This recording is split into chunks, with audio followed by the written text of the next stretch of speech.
게 아닌가 이런 생각이 드는데 두 가지 반박이 이거였습니다. 당시에 병역 신체 검사를 할 때 0.6 이하에서는 군의관이 정밀 검사를 했다. 그리고 그 당시에 학력이나 뭐 지능 이런 것들을 다 감안하면 0.2, 0.3의 시력으로도 보충력이 가능했다. 이렇게 변명을 하셨어요. 두 가지 다 완전 사실이 아닌 거 아십니까? 일단 당시 병역 신체 검사에서 0.6 이하인 경우에 군의관이 어떤 정밀 검사를 했나요? 답변 드릴까요? 예. 제가 이 문제는요, 의원님 그 말씀을 해주셔가지고 사실은 처음 알았는데요. 이 병역 문제는 우리 국민들에게 민감한 사안이기 때문에 제가 정확하게 좀 그 말씀을 드리는 게 좋을 것 같습니다. 혹시 잠깐, 예, 그 두 가지에 대해서 제가 마저 질문을 드리고 예, 나서 예. 한꺼번에 얘기를 듣겠습니다. 그래서 제가 알고 있기로는 병역에 대해서, 그러니까 병역 신체 검사할 때 정밀 검사라는 게 그냥 군의관이 0.1까지 보이느냐고 하고 안 보이면은 0.04 이렇게 한 것으로 그렇게 알고 있고요. 두 번째,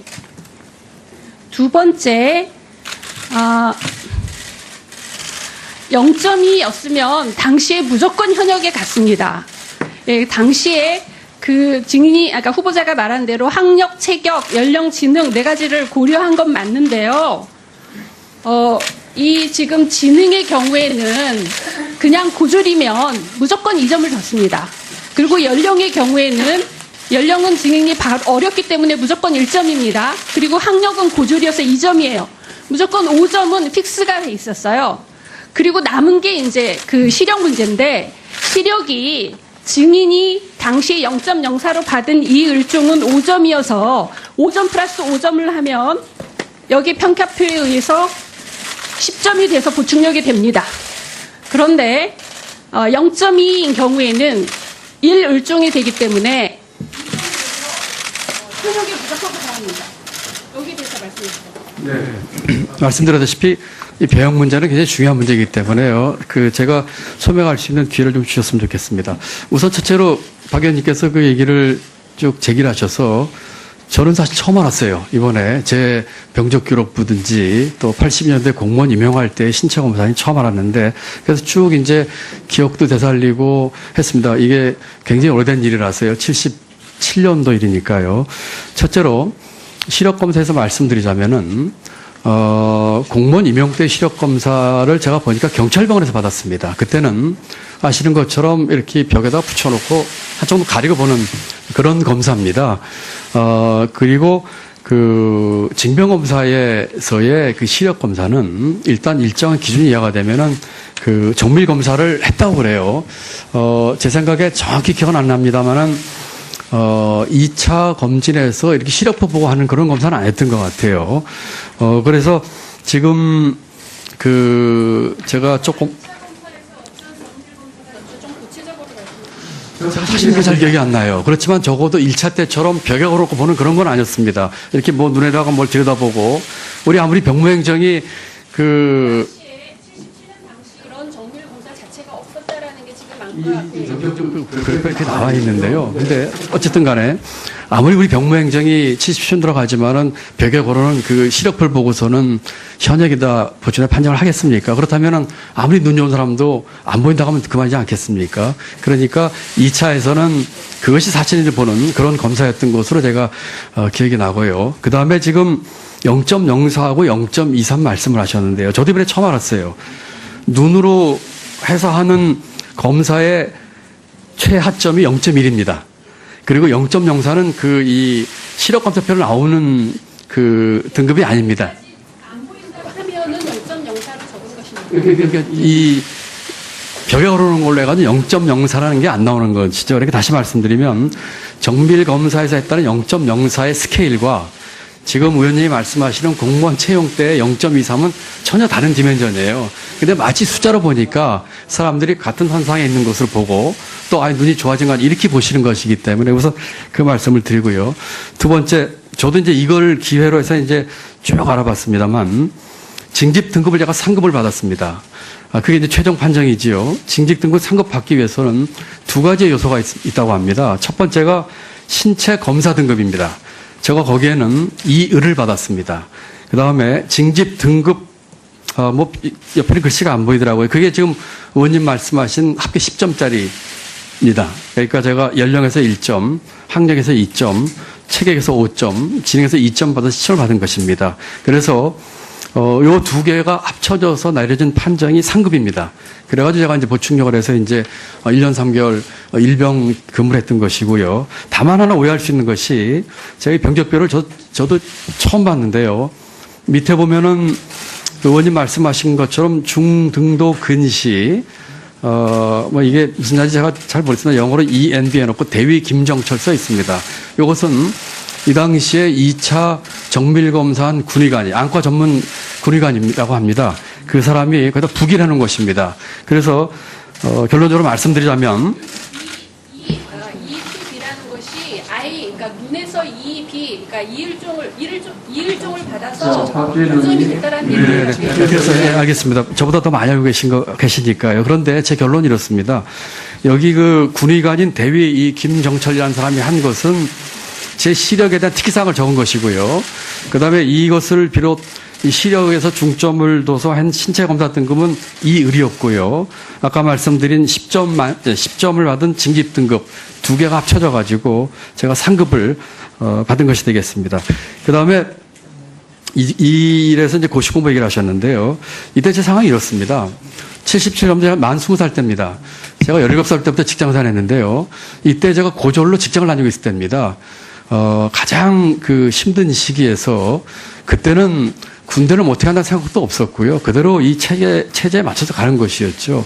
그리고 정말로 힘든 시기였습니다. 이 군대를 못해 한다는 생각도 없었고요. 그 다음에 일병으로 제가 만기 제대를 하고 그때가 제가 대학교 2학년 1학기 때입니다. 고시 공부는 2학년 말부터 시작을 해서 3학년 때 처음 시험 봤습니다. 이때는 제가 고시가 있는지도 몰랐을 그런 때입니다.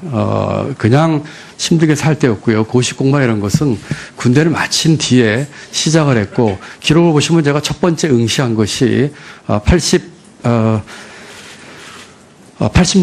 3학년 때 응시를 했기 때문에 이때는 그런 것을 위해서 하는 것은 뭐 생각도 하지 못했던 그런 때라고 였습니다. 그래서 제가 이 문제에 관해서는 의원님께서 여러 가지 이렇게 그 지적을 해주셔서 저도 많은 걸 이제 알게 됐습니다만 국민 여러분들께 명명백백하게 이 배움 문제만큼은 제가 꼭 좀 해명을 했단 말씀 이렇게 길게 말씀드렸습니다.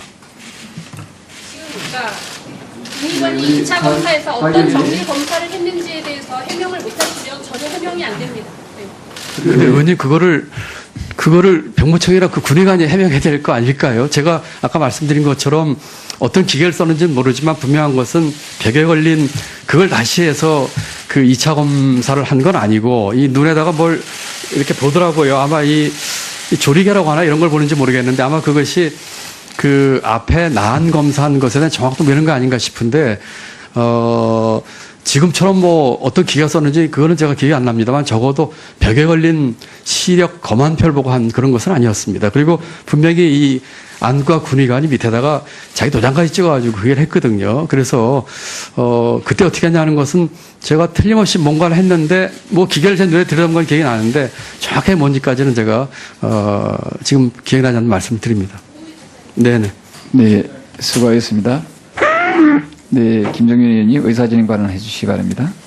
지금 우리 이 질의 답변이 5분인 거 맞죠?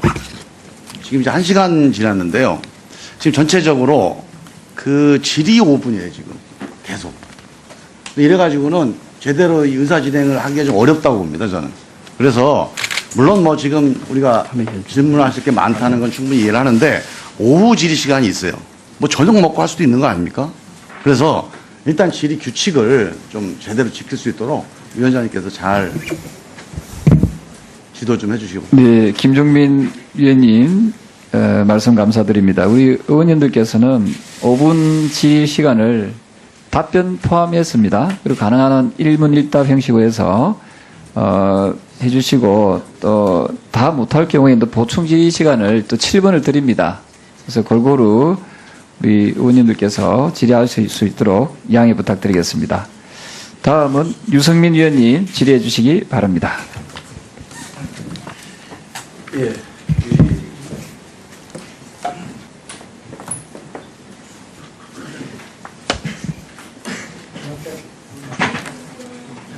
아, 이걸 들어봐.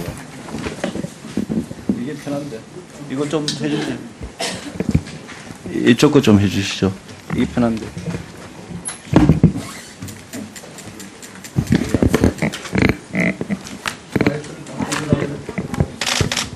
예, 이걸 하겠습니다. 예. 예. 우리 후보자님 축하드립니다. 예. 그 부총리 겸 기재부 장관이 되시면 중심을 잡고 네. 정말 이 어려운 경제를 헤쳐나가는데 잘 해주시길 바랍니다. 기대가 큽니다. 네, 감사합니다. 예. 몇 가지 좀 물어보겠습니다. 우리 후보자께서 평생을 그 경제부처의 공무원으로 아주 중요한 일을 하시면서 가져오신 우리 경제에 대한 어떤 철학이나 정책 방향, 이런 게 문재인 정부, 문재인 대통령께서 약속한 그런 거하고 얼마나 이렇게 일치한다고 생각하십니까? 글쎄요, 저는 오랫동안 경제 일을 하면서 나름대로 갖고 있었던 생각과 철학이 비슷하다고 생각을 합니다. 네. 그리고, 지금 새 정부에서 하고 있는 것들 중에서, 네. 꽤 많은 철학과 이 골격에 대해서는 거기에 일치한다. 제가 맞춘 것이 예, 아니라 일치한 점도 있고 또 어떤 부분은 조금 예. 좀 어드저스를 해야 됐다는 부분도 있다고 생각을 합니다. 그래서 저도 짧게 묻고 네, 짧게 죄송합니다. 답변해 주시면 이 후보자가 경제부총리로서 우리 대통령께서 약속하신 게 많잖아요. 네.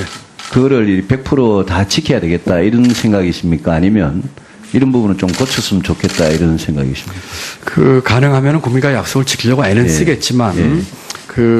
공약의 우선순위라든지 또는 공약 간의 정합성분을 봐서 조정해야 될 부분이 있다고 근데 생각합니다. 우리 대통령의 공약 중에 경제 분야에서 제일 중요한 거는 소득주도 성장, 그리고 공공부문 일자리 81만 개.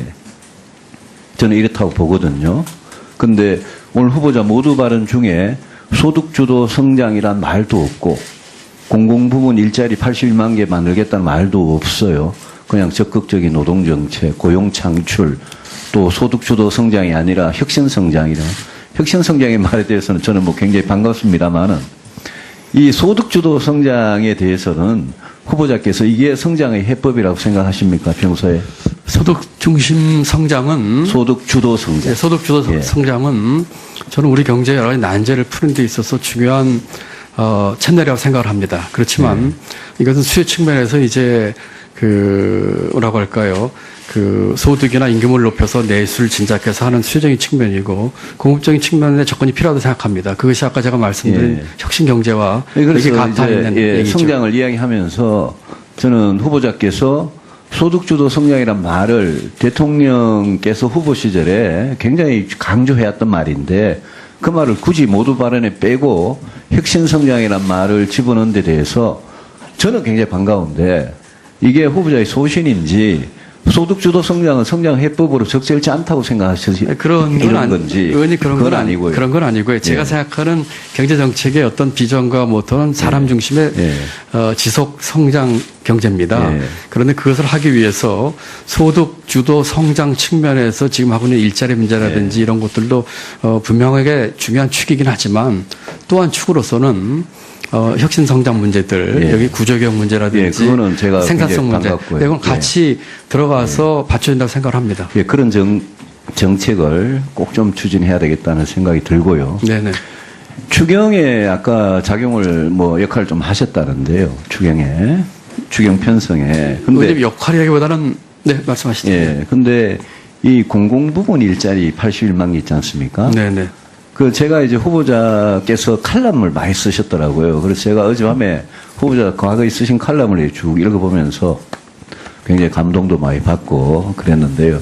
근데 그 칼럼을 쭉 이렇게 관통하는 게 이제 킹핀이라고 우리 사회의 의사결정 구조 잘못되고 보상책이 잘못됐다. 그렇습니다. 이러면서 예로 드신 게 공무원 5,000명, 구급 공무원 5,000명 뽑는데 23만 명이 지원하고 이런 거는 잘못됐다고 지적을 하셨어요. 그동안. 맞습니다. 예. 그런데 지금 공무원 일자리, 특히 공무원 수 늘린 국민 세금으로 이 정책에 대해서는 후보자는 이제까지는 이게 잘못됐다고 생각을 해 오셨으면 지금 당장 추경부터 이 공무원 일자리 늘리는 추경으로 가고 있지 않습니까? 그죠? 의원님 말씀드릴까요? 아니, 그래서 예, 예. 저도 뭐 5분 지켜야 되니까요. 예, 예. 그래서 그 부분에 대해서 공무원 일자리 80만 이건 좀 잘못됐으니까 정권 초반에 이거는 바로잡는 게 좋겠다. 이런 생각을 하고 있고 후보자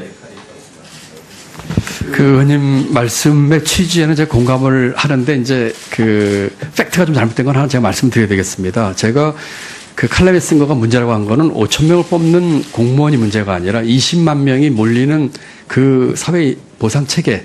다시 말씀드리면 모두가 다 공무원이 돼야 되겠다, 교사가 돼야 되겠다, 대기업 가야 되겠다 그런 사회 보상 체계 문제를 제가 지적을 한 것이고요. 그래서 공무원을 뽑는 것에 대한 문제를 지적한 것은 아닙니다. 그리고 지금 이 청년 실업 문제, 뭐 나중에 다시 얘기할 기회가 있습니다. 청년 실업 문제가 지금 체감 실업이 지금 120만입니다. 전체 청년의 4분의 1이 실업자인데요. 지금 이런 상황에서 결국 이 추경에서 추구하는 공공 일자리가 됐든 이걸 추구하는 최종 목표는 결국 민간 일자리입니다. 거기에 대해서 이번 추경이 어떤 역할을 하느냐가 저는 관건이라고 생각을 하고 있거든요. 그래서 지금과 같이 120만, 23.6% 체감 청년 실업률에 있어서 정부가 지금 해야 될 일들 또 이 어렵고 절망에 빠진 이 노동시장과 청년들에게 그런 역동성과 희망을 주는 그런 측면을 저는 생각을 하고 있다는 말씀을 드립니다. 네, 수고하셨습니다. 다음은 심기준 위원님 질의해 주시기 바랍니다. 네, 안녕하십니까. 더불어민주당 심기준 의원입니다. 후보자님 먼저 축하드리고요. 아까 후보자님 모두 발언에서 우리 지금 현재 한국의 현실을 저성장 고착화 그리고 급격한 저출산 고령화 양극화 심화 현실을 진단해 주셨는데요. 거기에 대해서 뿐만 아니라 우리 4차 산업혁명 등으로 새로운 도전이 과시화되고 있고 그다음에 변화의 충격이 더욱 가중될 가능성이 있다고 봅니다. 이에 대해서는 어떻게 동의하십니까? 네, 동의합니다. 후보자님 한번 화면을 좀 봐주시기 바랍니다. 2006년과 2016년 10년간의 대한민국 지표 변화를 정리해 봤습니다. GDP 1인당 국민소득, 월 가계소득 등 양적 성장은 어느 정도 이루어졌지만 우리가 질적 성장은 전혀 이루지 못했다는 지표가 지금 말해주고 있습니다. 1인당 국민소득은 역시 3만 불의 벽에 막혀 있습니다. 후보자님 10년간 발전 없는 대한민국의 현실과 향후 5년 안에 구조적 문제점을 시정하지 못할 경우 부패와 양극화로 몰락한 필리핀의 전철을 밟을 수도 있다는 의견도 있습니다. 어떻게 생각하십니까? 뭐 필리핀의 전철은 좀 과하신 예 같고요. 지난 10년 동안에 2006년도에 2만 불 소득 돌파한 뒤로 지금 계속 정체 내지는 3만 불을 못 뚫고 있습니다. 일종의 이 바틀렉인데요. 앞으로 5년 굉장히 중요한 시기라고 생각을 해서 그 같은 경제 구조적인 문제 해결에 저희가 매진해야 될 때라는 그런 말씀을 드립니다. 네, 다시 한번 화면을 좀 봐주시기 바랍니다. 경제 사회 분야별로 주요 정책을 제시했는데 후보자님 이러한 지금 보시면 이 방향에 대해서 지금 어떻게 좀 동의를 좀 하십니까? 제가 지금 뭐 잘 안 보이고 네. 큽니다만 대체적으로 의원님 주신 게 네. 맞는 방향이 아닌가 싶습니다. 예. 그러게요. 근데 이 공약들이 사실은 우리 후보자님께서 2006년 실무 책임자로 만드신 비전 보고서 2030의 세부 내용입니다. 네네. 이 비전 2030이 대한민국에서 만들어진 최초의 국가 장기 전략 보고서 한 세대 앞을 내다보는 국가 발전 계획이었습니다. 이것이 노무현 정부의 비전 2030에 대해서 그동안 일부에서는 뜻깊은 실패였다는 의견도 있었습니다. 그런데 이것이 어쨌든 정치적으로는 폐기됐을지 모르지만은 새로운 출발을 위한 그러한 디딤돌로서 비전 2030을 다시 부활시켜야 한다는 의견도 있습니다. 후보자님 어떠십니까? 비전 2030은 그 당시 제가 주무국장으로서 실무 책임을 졌던 작업입니다. 그때의 배경은 우리 경제에 우리 사회에 앞으로 올 도전, 과제, 양극화, 고령화 이런 것들을 예측을 해서 25년을 내다보는 국가의 비전과 거기에 맞는 재정 전략까지 하자는 것이었는데 그 후로 뭐 정치적으로 폐기란 말씀을 계셨는데 사실은 그 후로 계속해서 우리 정부가 거기 있는 정책들에 대해서 뭐 의식하든 안 하든 많은 부분을 일부 시행해 왔다고 생각을 합니다. 지금은 다시 2030을 지금 다시 그걸 봐서 이렇게 하는 거는 이거는 이제 좀 아웃 오브 데이트한 얘기고요. 다만 말씀하신 취지가 새로운 도전 과제 또 그때 해결하지 못한 도전 과제를 해결하기 위해서 뭔가 좀 중장기적인 비전과 전략을 가져야 되지 않겠느냐 하는 측면에서는 동의 말씀드립니다만 2030 보고서를 지금 다시 이렇게 그대로 쓰는 것은 아니라는 생각이 듭니다. 다시 화면을 한번 보시겠는데요. 지금 보시는 것처럼 문재인 정부의 공약은 비전 2030에서 추구하던 정책 방향과 상당히 동일합니다. 지금 결국 문재인 정부의 소득주도 성장 정책이 성공을 거두기 위해서는 비전 2030과 같이 이념과 세대를 뛰어넘는 그러한 국민적 공감대를 얻을 수 있는 장기 국가 종합 전략이 필요하다고 생각이 됩니다. 이 장기 국가 종합 전략이 필요하다는 데 대해서는 어떻게 생각을 하십니까? 동의합니다. 동의, 한 말씀 네. 올려도 될까요? 예. 비전 2030을 많은 분들이 보고서를 보시면은 가장 중요한 것이 비전 2030의 당연히 철학입니다. 그 철학은 첫 번째가 제도 혁신입니다. 두 번째가 그다음에 선제적 투자거든요. 많은 분들이 뒷부분을 강조를 하시는데요. 앞부분에 있을 제도 혁신 부분이 되면서 그러면서 이 선제적 투자가 돼야지 우리가 희망하는 비전 달성하는 국가로 갈 수 있다는 두 가지 틀이 있는데 이 제도 혁신 부분 예를 들어서 그때 제기했던 것이 정년 연장 임금 피크제, 국민 직역연금 개편, 복지전달 체계 개편, 학자 개편, 서비스 산업 경쟁 이런 것들이거든요. 그래서 두 가지 축 중에서 특히 이 제도 혁신 쪽, 그다음에 그것을 뒷받침하기 위한 선제적 투자 이 두 개를 같이 좀 봐주시면 균형 잡히게 볼 수 있을 것 같습니다. 국민적 공감대를 얻고 세대를 뛰어넘는 그러한 생명력을 가질 수 있는 이러한 장기 보고서에 대해서 좀 관심을 가져주시면 네, 그렇게 하겠습니다. 네, 수고하셨습니다. 네, 엄용구입니다. 우리 후보자께서는 기부를 많이 하신 걸로 알고 있고 굉장히 높이 평가합니다. 그런데 기부만큼 사실 어려운 게 세금 잘 내는 겁니다. 지금 우리 일반적인 사람들이 웬만하면 또 합법적인 방법이 있다면 세금 안 내려고 하는 게 일반적인 심정인데 지금 저는 우리 후보자께 질문 드리기 전에 제가 이 분야에 오랜 종사 경험이 있습니다. 그래서 친족 간의 재산의 대물림 또 정리를 위해서 일반적으로 현장에서 쓰는 방법이 차용증을 활용해서 내가 빌렸다 부모로부터 그래서 이거는 정리가 아니다 이런 게 많이 현장에서 활용되고 있습니다. 사실 네네. 제가 볼 때는 후보자의 케이스도 마찬가지입니다. 지금 후보자께서는 부인과 더불어서 약 1억 7천만 원의 부모로부터 돈을 받았습니다. 받았고 실제 일반 차입 거래와 마찬가지로 이거는 정려가 아니고 빌린 것이다 이렇게 주장하고 있고 또 해명 자료에서도 2015년 이전에 빌린 부분은 1억 미만이므로 이거는 이자를 안 내더라도 과세가 아니다, 과세 대상이 아니다 이렇게 주장하고 있는 것이죠. 예. 하지만 특수관계인의 거래에 있어서는 예를 들면 지금 후보자가 차용증도 쓰고 이자도 줬기 때문에 이거는 차입으로서 증여세 과세 대상이 아니라고 말씀을 하시지만 그게 필요 충분 조건이 아닙니다. 합법적인 방법으로 많이 쓰지만 과세관청에서는 보다 엄격히 들여다봅니다. 첫째는 뭐냐면은 그 차입 자체가 실제 차입인지 아니면은 차입을 가장한 정년지를 봅니다. 그런데 우리 후보자의 경우에는 그 당시 모친으로부터 돈을 받을 때 이미 금전적인 상황이 좋았습니다. 차입할 수 있는 금액보다도 몇 배의 자금을, 현금 자금을 갖고 있었습니다. 그래서 그건 차입이라고 볼 수가 없고 정리를 위한 차입입니다. 차입을 위해서 돈을 받은 게 아니고 정리를 위해서 차입 형태를 빌린 겁니다. 그리고 상환 의무가 있느냐? 일반 타인 간에는 채권 채무 계약을 쓰면은 상환 의무가 반드시 존재합니다. 그러나 부모 자식 간에는 특히 우리 후보자의 모친께서는 만기가 앞으로 5년 더 연기해서 우리 나이로 보면 88세가 됩니다.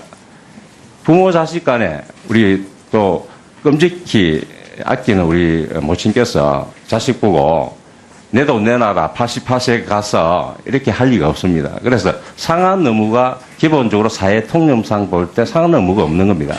그래서 이자를 지급했건 또는 차용증을 썼건 상관없이 후보자의 케이스는 증여세 과세 대상입니다. 제가 판단할 때 후보자가 4,028만 원을 빌린 것은 직계 좀비속 관계이기 때문에 과세 미달입니다. 하지만 부인이 빌린 1억 3천만 원은 약 2천여만 원의 증여세를 납부해야 될 그런 대상입니다. 그래서 우리 후보자께서 지금 제가 아무리 얘기를 해도 후보자는 부인할 겁니다. 그렇죠?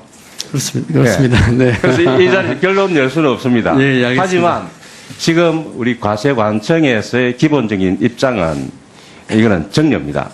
그래서 차후에 우리 국세청에 업무 보고를 받았을 때 이 부분을 국세청에 맡겨서 판단을 맡겼을 의향은 없으신지 묻고 싶습니다.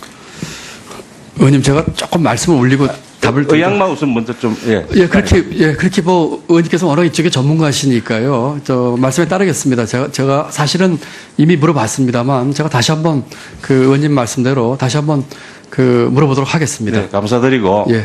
제가 한 가지 더 보태면은 이런 그 정려의 문제 이상으로 더 심각한 것은 그 정려 행위, 이 차용 행위와 관련해서 일어난 각종의 일련의 어떤 그런 행위들, 차용증을 쓰고 계좌 이체를 하고 이런 문제가 더 심각하다는 것을 우리 후보자가 하고 계시리라 믿습니다. 네, 잘 알겠습니다. 네, 수고하셨습니다. 다음은 윤호중 의원님 질의해 주시기 바랍니다. 네, 경기 구리 출신 윤호중 의원입니다. 김동연 후보자님, 예, 후보자로 추천되신 것을 진심으로 축하드리고요. 제가 조금 늦게 와서 인사 말씀하신 것을 쭉 봤는데요. 그러니까 사람 중심의 투자, 또 공정 경제, 혁신 성장 이런 이 문재인 대통령께서 내걸으셨던 이 경제 정책의 핵심 사항들을 쭉 열심히 하겠다라고 하는 그런 의지를 표명하셨습니다. 좀 전에 이제 이 동료 의원께서도 이것이 과연 소득주도 성장에 부합하는가 이렇게 질문이 있었는데 제가 생각하기에는 소득주도 성장이라고 하는 것은 아직 일테면 경제학계에서 일반화된 개념은 아니죠. 어떻게 보면 우리 사회에서는 좀 정치적인 이 표현으로 정책이 표현된 것이 아닌가 생각을 하고요. 그런 면에서 보면 좀 더 이제 경제 정책이라는 측면에서 놓고 봤을 때 이 소득 측면, 그러니까 수요 측면을 강조한 경제 정책이라고 봐야 할 텐데요. 그래서 소득과 일자리는 일테면 가계의 이 수요를 늘려나가자라고 하는 것이고, 그 다음에 혁신 성장, 이 공정 경제 이런 것을 통해서는 기업의 이 수요, 그러니까 달리 표현하면 투자를 늘려가는 그런 정책을 하자라고 하는 것이고요. 지금 이 추경을 통해서 이렇게 하는 것은 정부의 이 수요 창출 능력을 극대화해 나가자. 이런 기조는 앞으로도 계속될 것이라고 보는데요. 이런 일테면 수요 측면의 앞으로 우리 정부의 경제 정책을 어떻게 관리해 나가실지, 그러니까 총수요의 관리의 측면에서 좀 말씀을 해 주시기 바랍니다. 예. 우리 윤 의원님께서 아주 정확하게 설명을 해주신 것 같습니다. 소득주도 성장이 경제학 쪽에서 얘기는 많이 된 건 아니지만 이제 ILO 중심으로 이제 임금주도 성장을 이제 이렇게 조금 비슷한 개념이 아닌가 싶습니다만 이제 한국은 이제 워낙 자영업자가 많다 보니까 임금보다 아마 소득이란 말을 쓴 게 아닌가 싶습니다. 그래서 그런 측면에서 이제 수요 진작을 통한 내수 진작을 통한 이제 이 경제 좀 활성화를 하겠다는 것이 이제 골자가 되겠고 말씀하신 그대로입니다. 좀 첨언을 드리자면은 그런 측면에서 이번에 추경도 좋은 의미를 갖고 있고요. 이번에 정부가 이제 강력한 의지를 표명한 것이 되겠습니다. 이제 그런 식으로 또 다른 정책들도 일자리 문제나 통해서 그렇게 차질 없이 하려고 생각을 하고 있고요. 다만 이것이 이제 워낙 커지다 보니까 조금 간과되고 있는 측면이 아까 유승민 의원님께서도 질의가 계셨습니다만은 이 혁신성장 부분입니다. 지금 일자리가 궁극적으로 민간에 생겨나야 되는 것이고요. 일자리가 민간에 생겨나기 위해서는 결국 기업이 제대로 하게끔 하는 터전과 이걸 북돋아줘야 되는 것입니다. 물론 불공정 관행이라든지 이런 것도 제가 고칠 것은 있지만 그런 측면에서 이 공급 측면에서 기업의 기살리기 또 구조개혁 문제, 또 생산성 향상 문제 이런 것들이 같이 이렇게 받쳐야 되는 걸 생각을 합니다. 앞에 이제 윤 의원님 말씀 그 부분이 이제 많이 강조가 되다 보니까 뒷부분이 조금 간과된 것 같아서 좀 균형 잡힌 시각으로 좀 보는 게 어떨까 하는 생각을 해봅니다. 네, 저도 조금 첨언해서 말씀을 드리면 지금 그렇다고 해서 수요 측면의 정책에서 공급 측면의 정책을 가미하고 있는 거 아니냐 네. 이렇게 보기도 합니다만 실제로 보면 저 기업의 투자라고 하는 것도 총수요의 일부이고 그리고 또 우리처럼 그러니까 그 대외 경제 부문이 비대해져 있는 이런 경우에 요즘 올해 들어서 지표도 이 수출 부문의 호조세를 타고 수출 부문에서의 투자는 좀 이 호전이 되는데 비해서 내수는 아직도 얼어붙어 있기 때문에 내수 부문의 투자는 아직도 네. 어려운 상태에 있습니다. 이런 이 부문 간의 불균형 이런 문제까지를 모두 고려한 그런 정책을 펴주셔야 될 거다라는 말씀을 드리고요. 네. 그 다음에 또 하나 말씀드리고 싶은 것은 우리 뭐 5 주요 후보들께서 선거를 통해서 공통적으로 내놓으신 공약들이 있습니다. 징벌적 손해배상제 확대라든가, 그 다음에 재벌의 일감 몰아주기 규제를 강화하겠다라든가, 또 금융 소비자 보호를 강화하겠다라는 이런 이 정책들은 이 5 후보 모두의 공통적인 정책이기 때문에 그런 부분들에 대해서는 여야의 동의를 얻어서 시급히 추진을 해주십사. 네, 그렇게 하겠습니다. 네, 수고하셨습니다. 다음은 박명재 위원님 질의해 주시기 바랍니다. 우리 후보자님 축하드립니다. 그 MB 정부 그리고 박근혜 정부 이르기까지 후보자는 예산실장, 기재부 2차관, 국무조정실장 등 예산과 우리 경제정책을 또 재정정책을 입안하고 추진하고 조정하는 그런 중요한 역할을 해오셨죠. 네, 그렇습니다. 앞으로 이제 문재인 정부의 초대 경제부총리가 되게 된다면은 경제정책을 총괄하고 조정하는 중요한 역할을 할 텐데. 네네. 어떻습니까? 앞으로 이런 그 대통령의 경제정책, 대통령 공약을 갖다가 단순히 실천하는 수단적, 기술적 차원에 머무르지 않고 주도하고 잘못된 공약, 방향을 바로잡고 수정하고 보완하는 그런 역할, 소위 책임부총리, 책임장관의 역할을 하실 겁니까? 그렇게 하려고 노력하겠습니다. 예. 그런 관점에서 시간이 없기 때문에 기본적인 경제정책 방향에 대해서 짧게 질문하겠습니다. 나중에 보충지를 통해서 충분히 논의가 되니까 네네. 답변해 주세요. 후보자가 만약 지금 예산 실정이었다면 이번 일자리 창출 추경 국가정급상 합당하고 제출하겠습니까? 안 하겠습니까? 예, 하겠습니다. 합니까? 네. 유일호 부총리는 추경은 없다고 얘기했는데 그 잘못된 것이 없습니까? 유 부총리께서는 그 당시에 1사분기 지표를 보고 하자는 조금 유보적인 말씀을 하셨지. 자, 예. 그 다음에요. 지금 이 일자리 창출 12,000개 공직부문 특히 네네. 이게 우리 일자리 창출의 마중말 역할을 한다고 보십니까? 어떻게 생각하십니까? 그것은 앞으로 이 추경에 어떻게 그걸 제대로 돈을 쓰고 또 추경뿐만 아니라 다른 것까지 합쳐서 민간의 일자리에 나게끔 마중물 역할을 이 하느냐. 마중물은 어떤 역할을 할 때 마중물 역할이 됩니까? 본물을 끌어와야 되겠죠. 예. 그 공무원 12,000개 늘린 게 그것이 다른 일자리 창출에 도움이 됩니까? 자, 그건 나중에 얘기하도록 하고요. 예. 정부는 최대 고용주라고 지금 대통령께서 말씀하셨는데 동의하십니까? 최대 고용주 중에 하나죠. 예. 중요한 고용 최대 주체죠. 고용주입니까? 모범 고용주입니까? 모델 엠플로이입니까? 최대 고용주입니까? 정부가. 지금 우리 경제산업부 다른 두 할수 가지가 있 정부가 스스로 고용하는 것이 아니고 네네. 민간 부분들이 고용을 창출할 수 있도록 지원하고 조성하고 촉진해주는 그렇습니다. 예. 규제개혁, 그렇습니다. 노동개혁의 총사령부가 돼야 되는 거 아닙니까?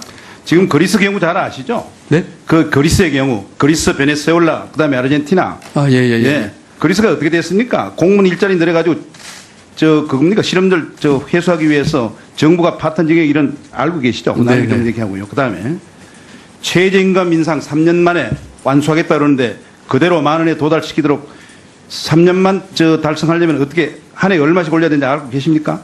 15.7%라 예, 하겠습니다. 그대로 예. 추진하시겠습니까? 그 문제는 또 여러 가지 중소기업과 또 자영업자 문제가 있기 때문에 같이 균형 잡힌 시각에서 지난해 증가율이 7.3%, 2배 이상 급격히 올려야 되고요.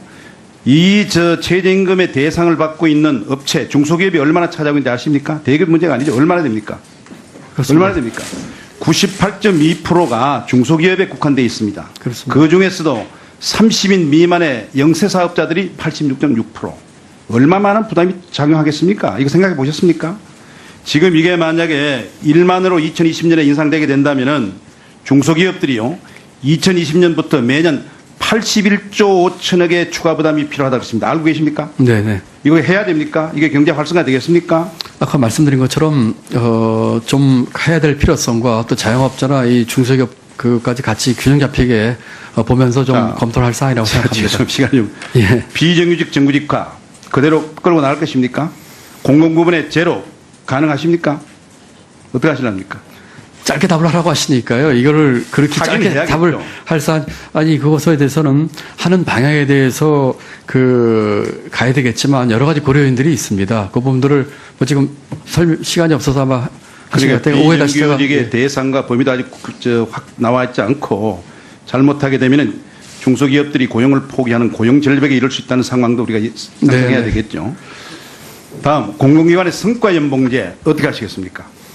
성과연봉제도 성과연봉 취지는 우리 보수 합리화에 따라서 맞는 방향으로 그게 지금 지난 정부의 공공개혁의 가장 핵심 부분이었는데 지금 이걸 어떻게 하겠다는 거예요. 법원의 판단이 맡겨두고 있는데 도대체 자본주의 시장 경제에서 인사와 보수를 노적에 물어사는 것 이건 맞는 얘기인가요? 지금 짧은 답을 요구하시니까요. 제가 듣고 오후에 시간을 주시면 제가 예, 자세히 합시다. 답변 올리도록 하겠습니다. 예. 지금 이제 많은 분들이 궁금해 하시니까 네, 우리 네, 새로 네, 우리 기대를 많이 갖고 네, 있는 우리 알겠습니다. 후보자가 나오셨기 때문에 국민들이 궁금할 네, 거예요. 네. 자, 법인세 인상에서 복지 재원 충당하는 것 법인세 인상 고려하고 계십니까? 어떤 입장입니까? 법인세는 다른 측면, 조세 감면이나 이 비과세 감면이라든지 또 다른 측면에 있는 모든 것을 고려한 뒤에 해야 될 사항이기 때문에 지금으로서는 아주 신중하게 생각해야 될 부분이라고 생각합니다. 낮게 보게 되면은 보고서 중에 유망 서비스 산업 육성하겠다고 그러는데 소위 지난 우리 정부가 추진해왔던 서비스 산업 발전법, 그다음에 규제 프리존법 이거 지난번 지금의 여당 민주당의 강렬한 반대 비시고 못 해왔는데 정부에서 포기하는 척 하시는 겁니까? 그대로 하실 겁니까? 서비스 기본법은 의료법인 투자개방 의료법인 문제만 조금 더 좀 뭐 국회라든지 관계한 점 의논이 필요한 사항이고 기본적으로는 해야 된다고 생각을 하고 있고요. 프리 유망 서비스 산업 발전하면서 이 모두 아는 속에 전혀 얘기 없어서 그 정도 답하시고 예. 그렇게 하겠습니다.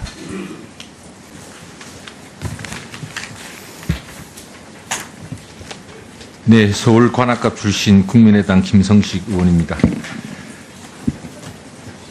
본 의원이 보기에 우리 김동연 후보자의 경우 이제 적격이냐 부적격이냐 문제는 오늘 청문회를 다 거쳐서 확인될 일이지만 적어도 문재인 대통령의 경제 수장으로서는 부적합한 게 아닌가 하는 그런 논란이 있을 수 있다고 생각합니다. 생각이 비슷하고 철학이 비슷해야 구현이 가능한 거죠. 경제정책이라고 하는 것은.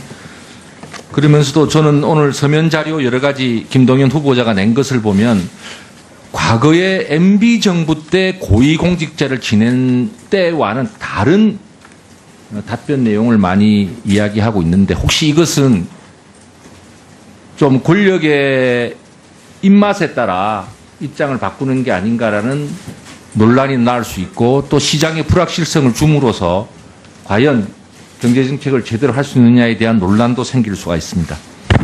본 의원이 간단하게만 몇 가지 자료를 띄웠습니다. 문재인 대통령의 경제정책과 김동연 후보자가 기왕에 해온 경제정책과는 너무나 부적합한 매치라고 저는 생각합니다. 4대강 사업입니다. 대통령께서 비정상적인 사업이다, 혈세 낭비 전면 재조사해야 된다라고 김동연 후보자를 지명한 바로 다음 날 한 거 알고 계시죠? 청와대에서. 그때 김동연 후보자는 4대강과 관련해서 당시 청와대 경제비서관, 국정과제비서관, 기재부 예산실장 2차관으로 지냈잖아요. 4대강과 관련해서 내가 무관하다고 말할 수는 없지 않습니까? 근데 아시다시피 지금 수공만 하더라도 그때 기재부 자료는, 정부 자료는 8조가 수공에 들어가지만 사실상 이렇게 저렇게 수변 다 개발하고 하면 갚을 수 있으니까 이자만 대주면 됩니다. 이랬었어요. 근데 지금까지 수변 공간 사업으로 갚은 게 없습니다. 당시 기재부 보고서는 거짓말입니다. 뿐만 아니라 1년에 거의 3천억씩 이자 비용 들어간 거 알고 계시죠? 수공 이자를 갚아주기 위해서. 앞으로도 2030년까지 매년 3천억 가까이 돈이 들어가는 거 알고 계시죠?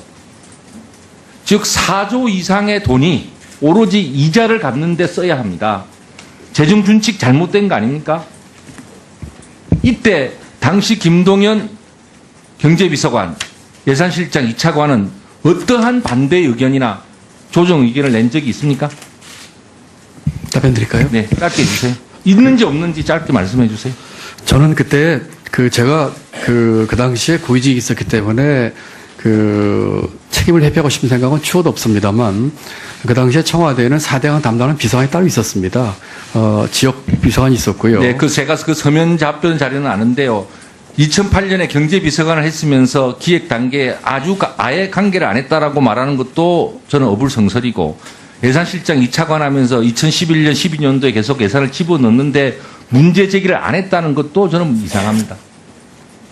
그러니까 지금과 같은 재정의 왜곡, 대통령께서 말하는 혈세 낭비 사례가 생긴 거죠. 그때 적극적으로 무엇을 했는가는 밝히지 않겠지만 동시에 무엇이 잘못돼 가고 있으니 이렇게 하면 기재부 예산 전체를 운용하는데 잘못됐다는 방향을 바로잡기 위한 노력조차 흔적이 보이지 않습니다. 재정 건전성 문제, 지금 문재인 대통령은 5년간 178조를 쓰겠다고 합니다. 재정 지출 증가율 7%를 하겠다고 합니다. 본 의원의 계산으로는 이렇게 하면 관리 예상 수지 적자가 거의 100조 가까이 2020년이면 되게 돼 있습니다. 증세를 하지 않으면. 그런데 후보자는 2012년에 기재부 차관 시절, MB정부 차관 시절 정치권 복지 공약에 예산이 들어간다면 디제스터, 재앙이라고 말하면서 선관위 경고까지 받으면서 복지 확대에 대해서 제동을 걸려고 했습니다. 철학이 맞지 않지 않습니까? 법인세 문제 나옵니다만 현재 법인세를 올려야겠다는 것이 현 정부의 입장입니다. 그러나 MB정부 08년도에 기획됐던 그 무지막지한 감세정책, 본 의원이 그것을 막기 위해서 엄청나게 고생을 했습니다만 25%를 20%를 한꺼번에 떨어뜨리려는 것을 틀어막는 과정에 있었다는 것을 뒤에 있는 공무원들 다 잘 아실 거예요. 그때 청와대 비서관이었습니다. 그렇게 무리하게 감세를 하면 재정이 나빠지고 사회적 안전망 투자를 할 수 없다는 주장을 한 번이라도 하신 적이 있으십니까? 없으시죠? 지금 답변을 짧게 드릴 성격이 아니라 좀 제가 말씀드리고 싶은데 시간이 없으니까요. MB정부 시절에 예산실장이나 차관 시절 혹은 비서관 시절에 비서관이라는 핵심 조직입니다. 여러 감세 정책이 진행될 때 이것은 너무 무리하다든가 잘못돼 간다든가 그렇게 지적을 하시는 겁니다. 정부는 어차피 법인세 증세 등을 추진해서 어차피 재정 갭을 메워가려고 하고 있지 않습니까? 그 당시에 2008년도는 국제금융 위기로요. 미국의 서프라임 모기지로 해서 우리 경제가 지금 난파하냐는. 아까 나기 전에 MB 정부의 감세안이 국회로 던져졌어요. 서프라임 모기지가 나면서 조정이 되기 시작한 겁니다. 서프라임 모기지가 18대 국회 의원이었어요. 서프라임 모기지가 이제 2008년 9월에 이제 리만 브라더스 처벌이 됐지만. 제가 묻고자 하는 것은 당시 감세 정책에 대해서 후보자가 반대한 적이 있냐고요. 그렇게 뭐 길을 쓰고 반대한 적은 없습니다. 더 보충 질의를 하겠지만 그런 말씀드려서 김동연 후보자는 상대적으로 사람 중심 투자를 오늘 말씀하셨지만 아마 그 이야기를 거의 최근에 하셨을 거라고 생각해요. 과거에 김동연 후보자의 말 속에서 경제정책 속에서 그런 부분으로 옹호하거나 적극적으로 추진한 것을 본 적이 없습니다. 그런데 보충 질의 좀 더 하기는 하겠지만 적어도 문재인 후보 대통령의 경제 철학과 적합하지 않다. 이렇게 생각하고 나머지 PPT 띄어놓은 저 내용도 함께 좀 보시면서 나중에 보충 질의 때도 확인해 나가겠습니다. 제가 30초만 좀 답을 올리고 그 나머지는 좀 뒤에 올리도록 하겠습니다. 제가 지금 정부나 뭐 새 대통령의 뭐 코드에 맞고 안 맞고 하는 문제가 그 본질을 떠나서요. 그 여러 가지 말씀이 계셨는데 4대 강도 그렇고 재정 건전성도 말씀이 계셨는데 제가 예산실장 때 두 번의 예산을 편성하면서 짰던 두 번째 예산이 사람 중심 일자리 예산입니다. 그러니까 제가 그때 했으니까 맞다 이런 말씀 드리려고 하는 건 아닙니다. 또 이 건전성 문제도요. 재정 건전성 문제도 그 재정 건전성이라는 것은 왜 필요한 것이냐면 많은 재정 관료들이 재정을 튼튼하게 하는 걸 목적으로 하고 있죠. 그렇지만 그게 목적은 아니죠. 필요할 때 돈을 써야 되는 것이죠. 그렇기 때문에 어느 시점을 잡아서 그때는 돈을 쓰지 말라고 그랬다. 지금은 쓰자고 했다. 이렇게 동일 잣대로 말씀하시는 거는 조금 저는 다른 견해가 있다는 말씀을 드리고 자세한 건 오해 다시 한번 말씀을 드리도록 하겠습니다. 우리 정부 때 본 의원이 고위관리를 하셔서 책임 있는 입장을 가지고 또 최근에 와서 입장이 어떻게 바뀌었는지 모든 것을 설명을 안 하지만 대외적으로 어떤 정책을 당시에 민정부가 편집하는 다 객관적으로 드러난 사실이고 그것으로 인해서 재정적으로 어떠한 잘못된 사례가 남아있고 이것도 다 드러나 있는 내용들입니다. 네, 알겠습니다. 감안하셔서 오늘 보충질의에 계속해서 과거에 했던 내용을 갖고 좀 얘기를 해주시기 바랍니다. 네, 알겠습니다. 네, 수고하셨습니다. 다음은 이정구 위원님 질의해 주시기 바랍니다. 예, 강남갑 이정구 의원입니다. 우선 축하드리고요. 간단히 몇 가지만 좀 물어보겠습니다.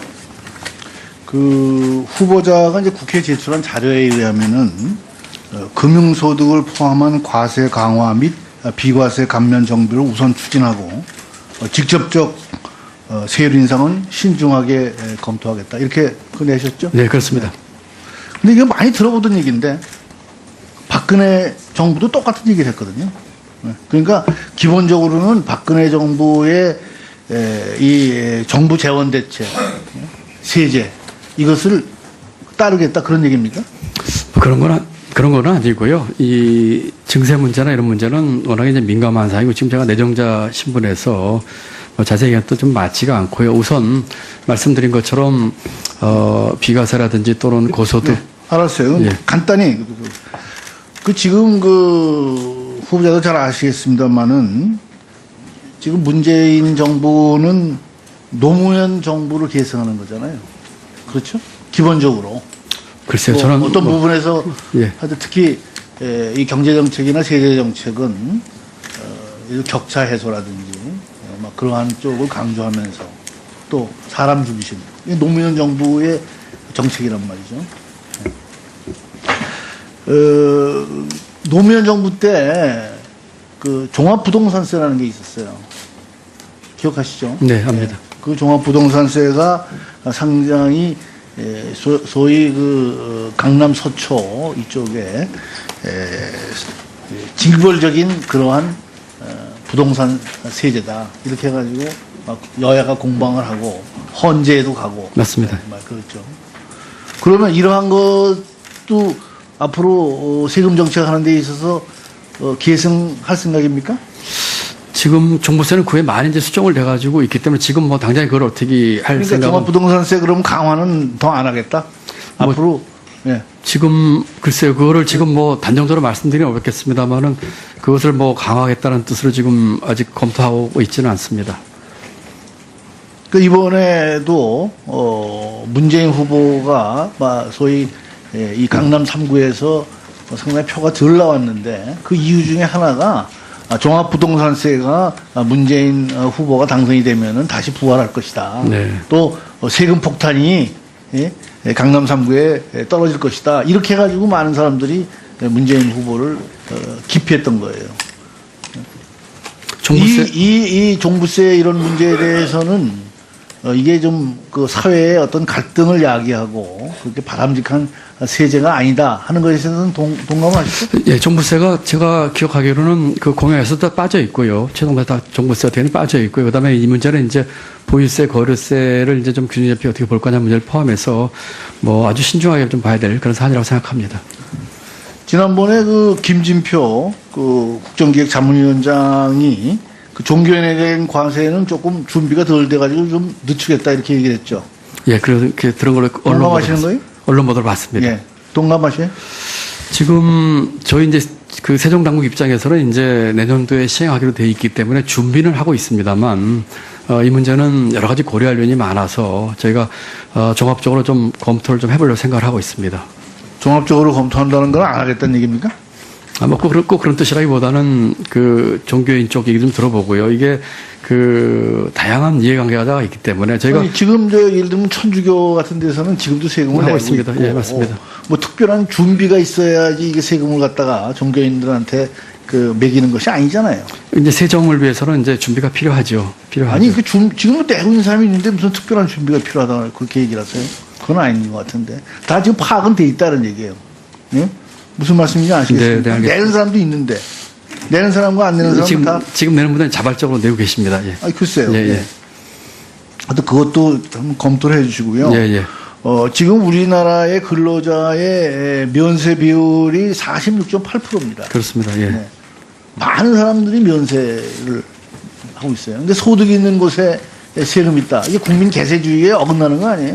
이렇게 거의 과반이 되는 사람들이 실질적인 소득세를 갖다가 내지 않고 있는 거는 이거는 그 선진 그 세제라고 볼 수가 없죠. 그렇습니다. 예. 동의하시죠? 네, 그렇습니다. 그래서 예를 들면 총 급여가 2천만 원을 넘는 그런 근로자를 대상으로 해가지고는 일정 수준의 최저한 이런 학계의 견해가 있습니다. 어떻게 생각하세요? 지금 이제 국민 계세주의로 해서 이제 그 세원을 넓히는 거는 원체로 동감을 하고요.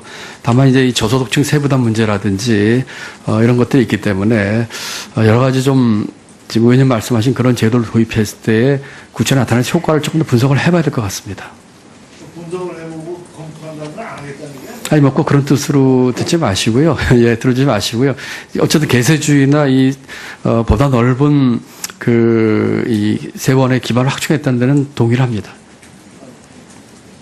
네, 수고하셨습니다. 다음은 김두관 의원님 질의해 주시기 바랍니다. 예, 경기도 김포갑 김두관 의원입니다. 먼저 축하드립니다.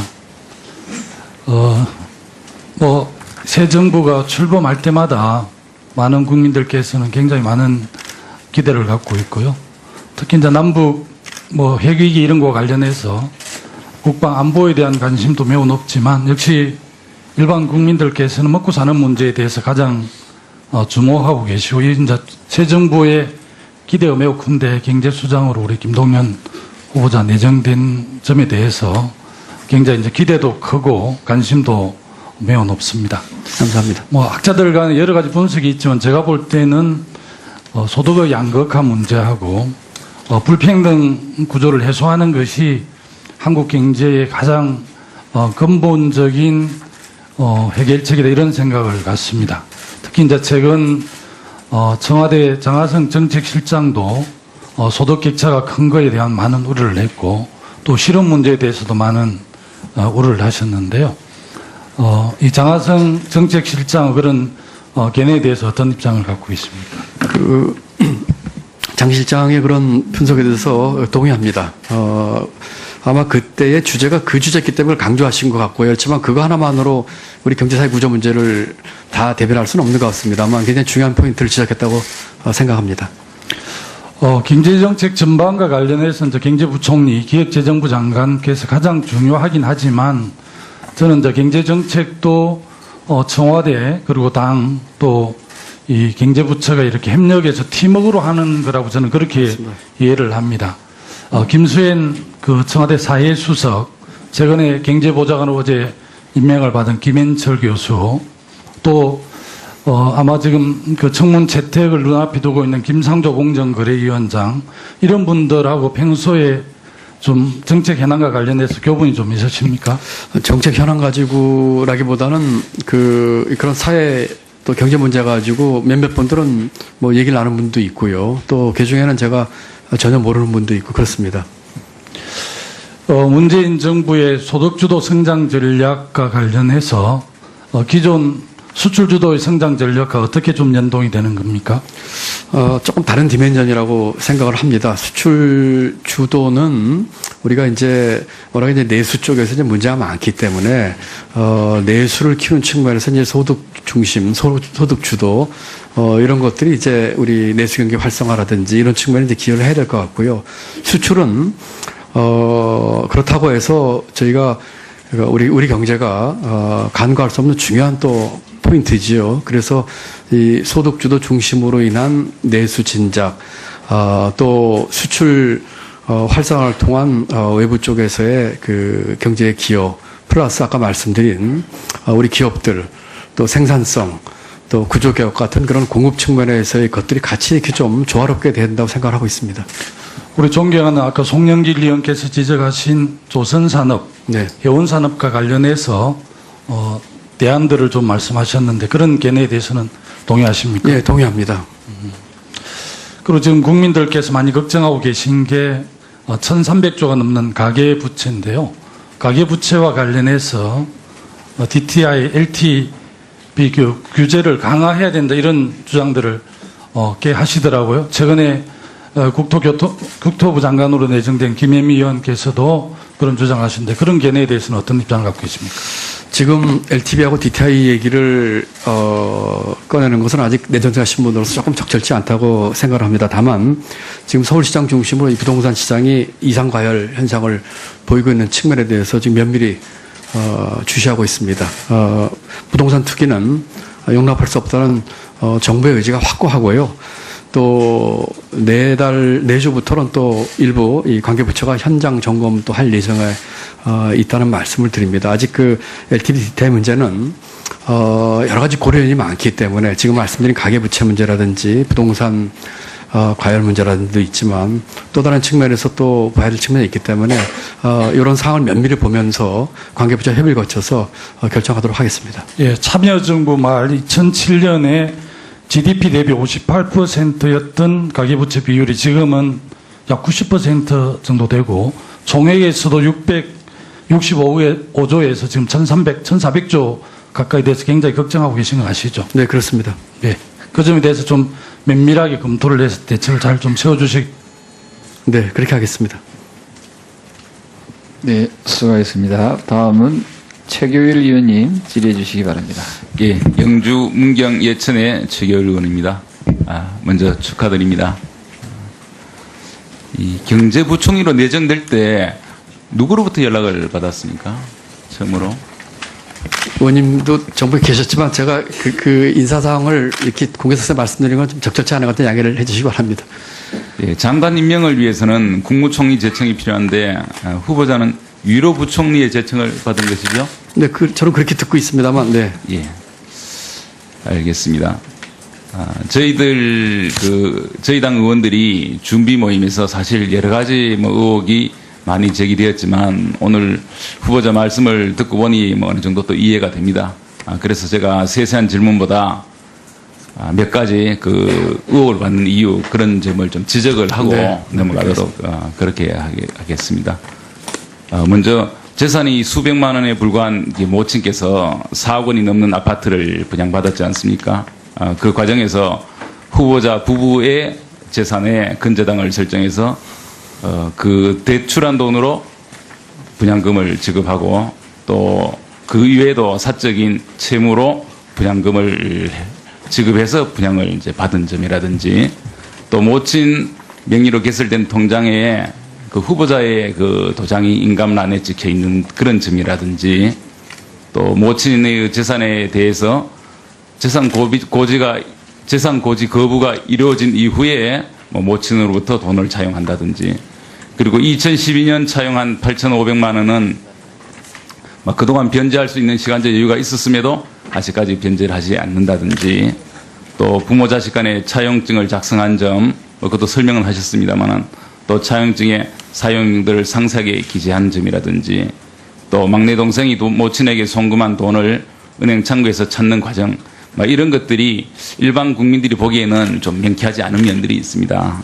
앞으로 이런 부분에 대해서 좀 더 일반 국민들이 이해할 수 있는 방법으로 처리했으면 좋겠다는 그런 그 말씀을 네, 잘 알겠습니다. 드립니다. 그리고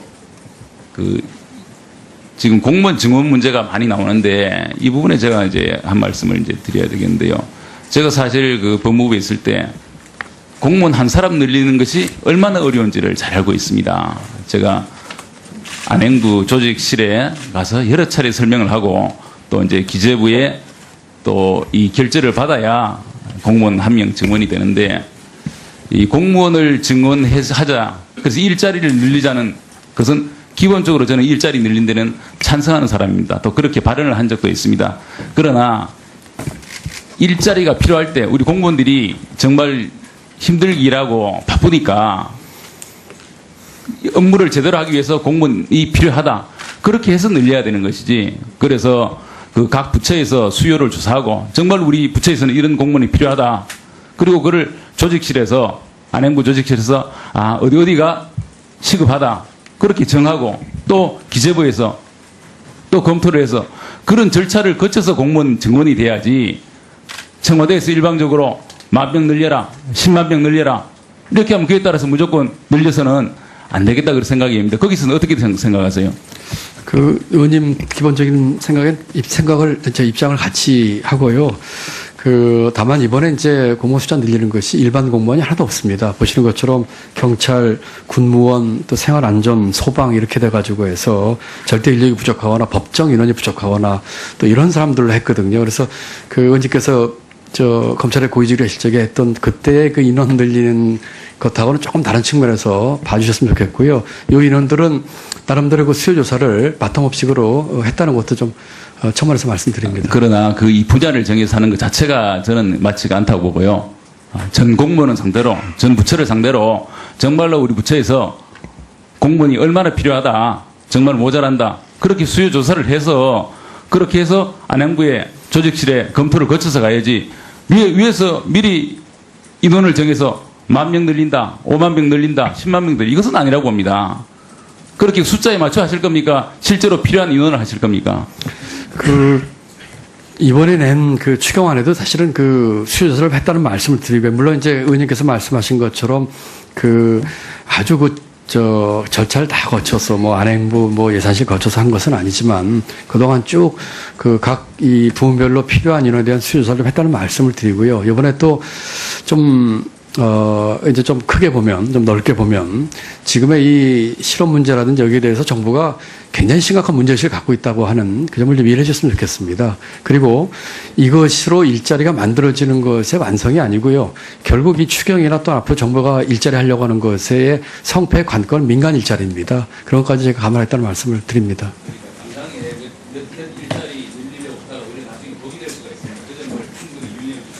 네, 잘 알겠습니다. 오전 질의 마지막 순서입니다. 질의해 주시기 바랍니다. 네, 반갑습니다. 경기 광명을 출신의 이현주입니다. 우리 후보자님께서는 국무조정실장 할 때 저희하고 또 일을 많이 하셔서 후보자께서 일을 잘 하실 거라고 기대를 합니다. 그런데 이제 제가 볼 때는 조금 의문이 드는 게요. 사실 과거에 두 정부에서 계속 예산실장, 기재부 차관, 또 국무조정실장 이렇게 역임을 하셨잖아요. 네네. 그리고 그때 아시겠지만 경제정책의 기조가 낙수효과에 기반한 그런 경제성장 정책이었는데 실제로 후보자께서도 2014년 2월에 아랫목 온기 윗목으로 가서 국민이 체감하게 할 것이다. 그런데 그 온기가 아랫목에서 윗목으로 가는데 시간이 조금 걸릴 뿐이다. 이런 발언도 하셨어요. 그래서 지금 어떻게 좀 생각하시는지, 혹시 생각의 변화가 있는지 이게 좀 제가 볼 때는 현 정부의 경제정책 방향하고 좀 일치하지 않는다 이렇게 생각하는데 좀 간단하게 말씀해 주시겠습니까? 제가 그때 아랫목 운목했던 얘기의 컨텍스트는 제가 기억을 못하고 있습니다만 아마 그때 고용률 70% 14년 로드맵 2월 예, 그때 아마 고용률 70% 로드맵 작업을 할 때 했던 말로 기억을 합니다. 그때도 지금 그 고용을 올리기 위해서 70% 로드맵 만들고 그때 이제 기초연금 도입 등 일자리 창출 복지 합치 그때 했던 말이었기 때문에 네. 기본적으로 뭐 같은 맥락이 아닐까 하는 생각을 네. 해봅니다. 네. 그래서 어쨌든 그 얘기가 그런데 이제 기본적으로 이제 당시에 낙수 효과에 대한 어떤 그 강조를 계속 하시면서 하신 얘기인데요. 지금 이 부분에 대해서는 지금 생각이 좀 바뀌셨나요? 낙수 효과에 대해서는요, 의원님, 아까 우리 심기준 의원께서 질의가 계셨습니다만 제가 만들었던 국장 때 비전 2030에서 이미 낙수 효과의 한계에 대해서 얘기를 하면서 네. 제도 개혁과 이 선투자를 얘기를 했었거든요. 그렇기 네. 때문에 이것을 그리고 그 한계에 대해서 네. 이미 그 당시에 생각을 하셨고 지금도 그렇게 생각하신다. 한계에 대해서 한계가 네. 있다 이렇게 네, 생각한다. 그렇게 얘기해 주시면 네. 저는 이제 후보자께서 굉장히 합리적인 그런 생각을 가지고 있다 이렇게 기대를 하는데요. 다만 이렇게 보면 지금 현 정부의 어떤 일자리 정책 관련해서 일자리 늘린다는데 반대할 사람이 누가 있겠습니까? 근데 과연 일자리가 어떻게 늘어날 것이고 어떻게 해야 일자리가 늘어나고 또 아시겠지만 이 경제가 굉장히 여러 가지 서로 상호작용을 갖고 있기 때문에 자칫 잘못하다가는 일자리를 늘리는 게 아니라 일자리를 오히려 위축시키는 결과를 갖고 올 수도 있습니다. 그래서 아까 잠깐 말씀하시던데 민간 일자리 위주로 사실 일자리가 늘어야 되는 것이잖아요. 그래서 국민들의 혈세로 공무원을 늘려서 일자리를 늘리겠다. 이것이 궁극적인 목적은 아닐 거라고 생각을 그렇습니다. 합니다. 그런데 이 공무원 후보자께서 말씀을 여러 가지를 하셨는데 과거에 이제 보면 공무원을 이제 후보자께서 철밥통 이렇게 표현을 하셨어요. 뭐 그것은 많은 분들이 그렇게 표현을 하시니까 어떤 예를 들어서 굉장히 경직돼 있고 유연하지 못한 그래서 효율성이 떨어지고 경쟁력이 떨어지는 이런 어떤 공무원 사회, 관료 사회의 특징을 말씀하신 거다 이렇게 보는데요. 저는 뭐 어느 정도 인정을 합니다. 그렇기 때문에 오히려 관료 사회나 이 공공부문은 개혁을 해야 될 부분이 굉장히 많다. 그래서 그 개혁해야 될 부분을 놔두고 그냥 무작정 늘리게만 해서는 이것이 굉장히 감당하기 힘들어지고 오히려 이런 것들이 경제의 어떤 순환을 막아서 굉장히 침체로 갈 가능성이 굉장히 그런 위험이 있다라고 생각을 합니다. 아까 말씀하신 그런 소방직이라든지 뭐 이런 부분에 대해서는 제가 인정을 하지만 그러나 이 개념 자체는 방향 자체를 너무 이렇게 가는 것은 문제가 있지 않는가. 그리고 또 그 후보자 스스로가 그 칼럼에서 그렇게 말씀을 하셨어요. 우리 사회 게임의 룰, 이 말씀하셨잖아요. 그래서 초과 이윤이 생기는 시장, 즉 독과점 시장이라든가 공공부문, 사회적 지대를 누리는 특정 직역사회 등의 개혁이 필요하다. 그래야 경제가 발전한다, 성장한다 이런 말씀하셨고 저는 일정 부분 동의를 하는데요. 이 얘기로 보자면 어떤 관료사회나 어떤 공공부문이라는 게 이제 독과점적 구조를 원래 갖고 있잖아요. 그래서 그것을 비대화시켰을 때 오히려 경제가 위축될 수 있다. 일자리도 줄어들 수 있다. 이 부분에 대해서 저는 아주 깊은 고민이 필요하다 생각하는데 어떻게 생각하십니까? 의원님 지적에 전적으로 공감합니다. 이 공공부문이나 아까 말씀하신 그 철밥통 내지는 이 기득권 카르텔 이쪽에 있어서는 저희가 분명하게 이 개혁을 해야 되는 부분이고요. 그래서 그 부분은 뭐 우리 의원님 전체로 동의하고요. 이번에 이 추경 문제는 워낙에 지금 이제 여러 가지 사정들이 아까 말씀드린 것처럼 고용 절벽에 또 지금 에코붐 세대가 91, 95년생들이 앞으로 5년 동안에 계속 더 많이 나오고 있거든요. 이런 측면에서 그 민간 부문 일자리를 궁극적으로 내기 위해서 지금 정부에서 할 수 있는 고민, 재정의 역할 이런 측면에서 이제 좀 다른 지면을 보셨으면 좋겠고요. 결국은 아까 말씀드린 것처럼 추경은 저는 크게 세 가지 중요한 포인트가 있다고 생각합니다. 첫 번째는 할 거냐 말 거냐 문제고요. 두 번째는 그 내용의 문제거든요. 그래서 이 추경을 통해서 민간 일자리까지 연결되는 그 연결고리를 어떻게 찾으면서 할 것이냐 하는 그 문제가 이 추경 성패의 키가 있다고 저는 생각을 합니다. 네네. 네네. 네네. 이따 뭐 고견 주시면 네. 알겠습니다. 네, 원활한 회의 진행을 위해 잠시 정회한 후 2시에 속개하겠습니다. 정회를 선포합니다. 만들어진 최초의 국가 장기 전략 보고서 한 세대 앞을 내다보는 국가 발전 계획이었습니다. 이것이 그 노무현 정부의 비전 2030에 대해서 그동안 일부에서는 뜻깊은 실패였다는 의견도 있었습니다. 그런데 이것이 어쨌든 정치적으로는 폐기됐을지 모르지만은 그 새로운 출발을 위한 그러한 디딤돌로서 비전 2030을 다시 부활시켜야 한다는 의견도 있습니다. 후보자님 어떠십니까? 비전 2030은 그 당시 제가 주무국장으로서 실무 책임을 졌던 작업입니다. 그때의 배경은 우리 경제에 우리 사회에 앞으로 올 도전, 과제, 양극화, 고령화 이런 것들을 예측을 해서 25년을 내다보는 국가의 비전과 거기에 맞는 재정 전략까지 하자는 것이었는데 그 후로 뭐 정치적으로 폐기란 말씀을 계셨는데 사실은 그 후로 계속해서 우리 정부가 거기 있는 정책들에 대해서 뭐 의식하든 안 하든 많은 부분을 일부 시행해 왔다고 생각을 합니다. 지금은 다시 2030을 지금 다시 그걸 봐서 이렇게 하는 거는 이거는 이제 좀 아웃 오브 데이트한 얘기고요.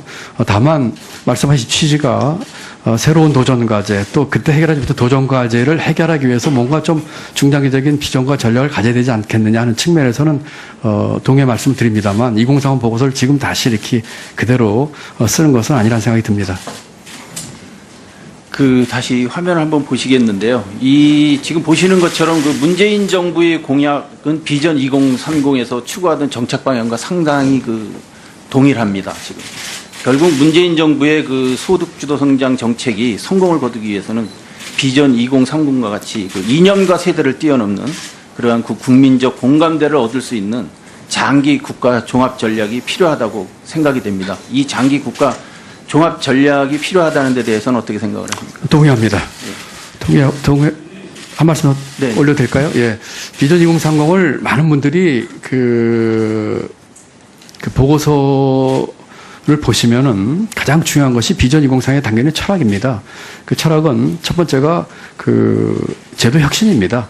두 번째가 그다음에 선제적 투자거든요. 많은 분들이 뒷부분을 강조를 하시는데요.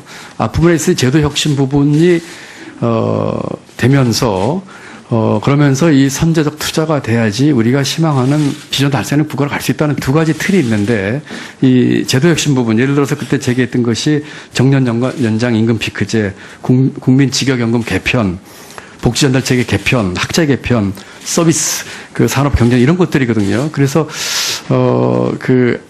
두 가지 축 중에서 특히 제도 혁신 쪽, 그다음에 그것을 뒷받침하기 위한 선제적 투자 이 두 개를 같이 좀 봐주시면 균형 잡히게 볼 수 있을 것 같습니다. 국민적 공감대를 얻고 세대를 뛰어넘는 그러한 생명력을 가질 수 있는 이러한 장기 보고서에 대해서 좀 관심을 가져주시면 네, 그렇게 하겠습니다. 네, 수고하셨습니다. 네, 엄용구입니다. 우리 후보자께서는 기부를 많이 하신 걸로 알고 있고 굉장히 높이 평가합니다. 그런데 기부만큼 사실 어려운 게 세금 잘 내는 겁니다. 지금 우리 일반적인 사람들이 웬만하면 또 합법적인 방법이 있다면 세금 안 내려고 하는 게 일반적인 심정인데 지금 저는 우리 후보자께 질문 드리기 전에 제가 이 분야에 오랜 종사 경험이 있습니다. 그래서 친족 간의 재산의 대물림 또 정리를 위해서 일반적으로 현장에서 쓰는 방법이 차용증을 활용해서 내가 빌렸다 부모로부터 그래서 이거는 정리가 아니다 이런 게 많이 현장에서 활용되고 있습니다. 사실 네네. 제가 볼 때는 후보자의 케이스도 마찬가지입니다. 지금 후보자께서는 그 부인과 더불어서 약 1억 7천만 원의 그 부모로부터 돈을 받았고 실제 일반 차입 거래하고 마찬가지로 이거는 정려가 아니고 빌린 것이다 이렇게 주장하고 있고, 또 해명 자료에서도 2015년 이전에 빌린 부분은 1억 미만이므로 이거는 이자를 안 내더라도 과세가 아니다, 과세 대상이 아니다 이렇게 주장하고 있는 것이죠. 예. 하지만 게 아닌가 이런 생각이 드는데, 두 가지 반박이 이거였습니다. 당시에 병역 신체 검사를 할 때 0.6 이하에서는 군의관이 정밀 검사를 했다. 그리고 그 당시에 학력이나 뭐 지능 이런 것들을 다 감안하면 0.2, 0.3의 시력으로도 보충력이 가능했다. 이렇게 변명을 하셨어요. 두 가지 다 완전 사실이 아닌 거 아십니까? 일단 당시 병역 신체 검사에서 0.6 이하인 경우에 군의관이 어떤 정밀 검사를 했나요? 답변 드릴까요? 예. 제가 이 문제는요, 의원님 그 말씀을 해주셔가지고 사실은 처음 알았는데요. 이 병역 문제는 우리 국민들에게 민감한 사안이기 때문에 제가 정확하게 좀 그 말씀을 드리는 게 좋을 것 같습니다. 혹시 잠깐, 예, 그 두 가지에 대해서 제가 마저 질문을 드리고 예, 나서 예. 한꺼번에 얘기를 듣겠습니다. 그래서 제가 알고 있기로는 병역에 대해서, 그러니까 병역 신체 검사할 때 정밀 검사라는 게 그냥 군의관이 0.1까지 보이느냐고 하고 안 보이면은 0.04 이렇게 한 것으로 그렇게 알고 있고요. 두 번째,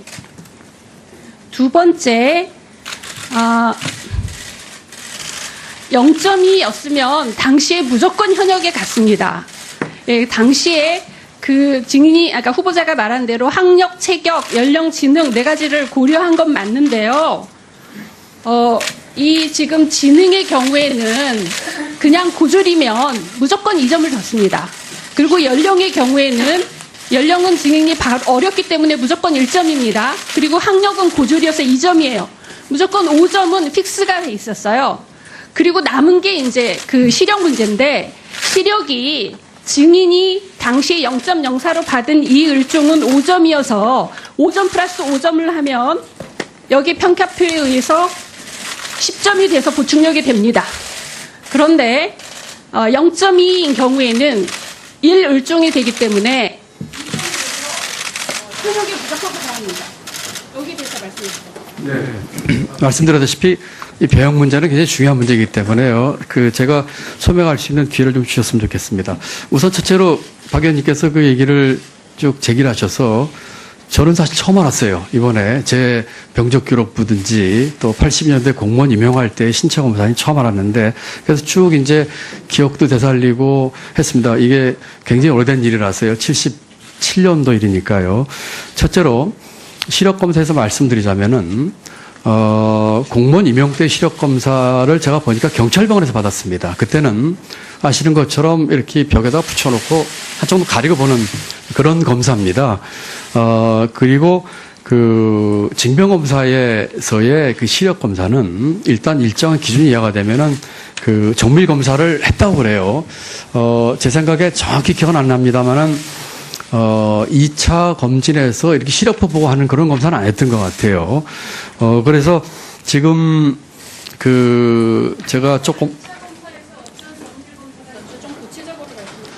사실 잘 기억이 안 나요. 그렇지만 적어도 1차 때처럼 벽에 걸어놓고 보는 그런 건 아니었습니다. 이렇게 뭐 눈에다가 뭘 들여다보고, 우리 아무리 병무행정이 그런 정밀 검사 자체가 없었다라는 게 지금 그렇게 나와 있는데요. 근데 어쨌든 간에 아무리 우리 병무행정이 70년 들어가지만은 벽에 걸어놓은 그 시력표를 보고서는 현역이다 보충을 판정을 하겠습니까? 그렇다면은 아무리 눈 좋은 사람도 안 보인다고 하면 그만이지 않겠습니까? 그러니까 2차에서는 그것이 사진을 보는 그런 검사였던 것으로 제가 기억이 나고요. 그 다음에 지금 0.04하고 0.23 말씀을 하셨는데요. 저도 이번에 처음 알았어요. 눈으로 해서 하는 검사의 최하점이 0.1입니다. 그리고 0.04는 이 시력검사표로 나오는 그 등급이 아닙니다. 안 보인다고 하면은 0.04로 적은 것입니다. 그러니까 이 벽에 오르는 걸로 해가지고 0.04라는 게 안 나오는 것이죠. 그러니까 다시 말씀드리면 정밀 검사에서 했다는 0.04의 스케일과 지금 의원님이 말씀하시는 공무원 채용 때 0.23은 전혀 다른 디멘전이에요. 근데 마치 숫자로 보니까 사람들이 같은 선상에 있는 것을 보고 또 눈이 좋아진 건 이렇게 보시는 것이기 때문에 우선 그 말씀을 드리고요. 네, 김종민 위원님 말씀 감사드립니다. 우리 의원님들께서는 5분 질의 시간을 답변 포함했습니다. 그리고 가능한 한 1문 1답 형식으로 해서 해주시고 또 다 못할 경우에는 보충 질의 시간을 또 7분을 드립니다. 그래서 골고루 우리 의원님들께서 질의할 수 있도록 양해 부탁드리겠습니다. 다음은 유승민 위원님 질의해 주시기 바랍니다. 예.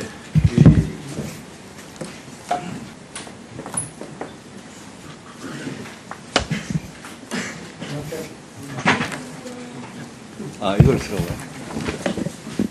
이게 편한데. 이거 좀 해주세요. 이쪽 거 좀 해주시죠. 이게 편한데.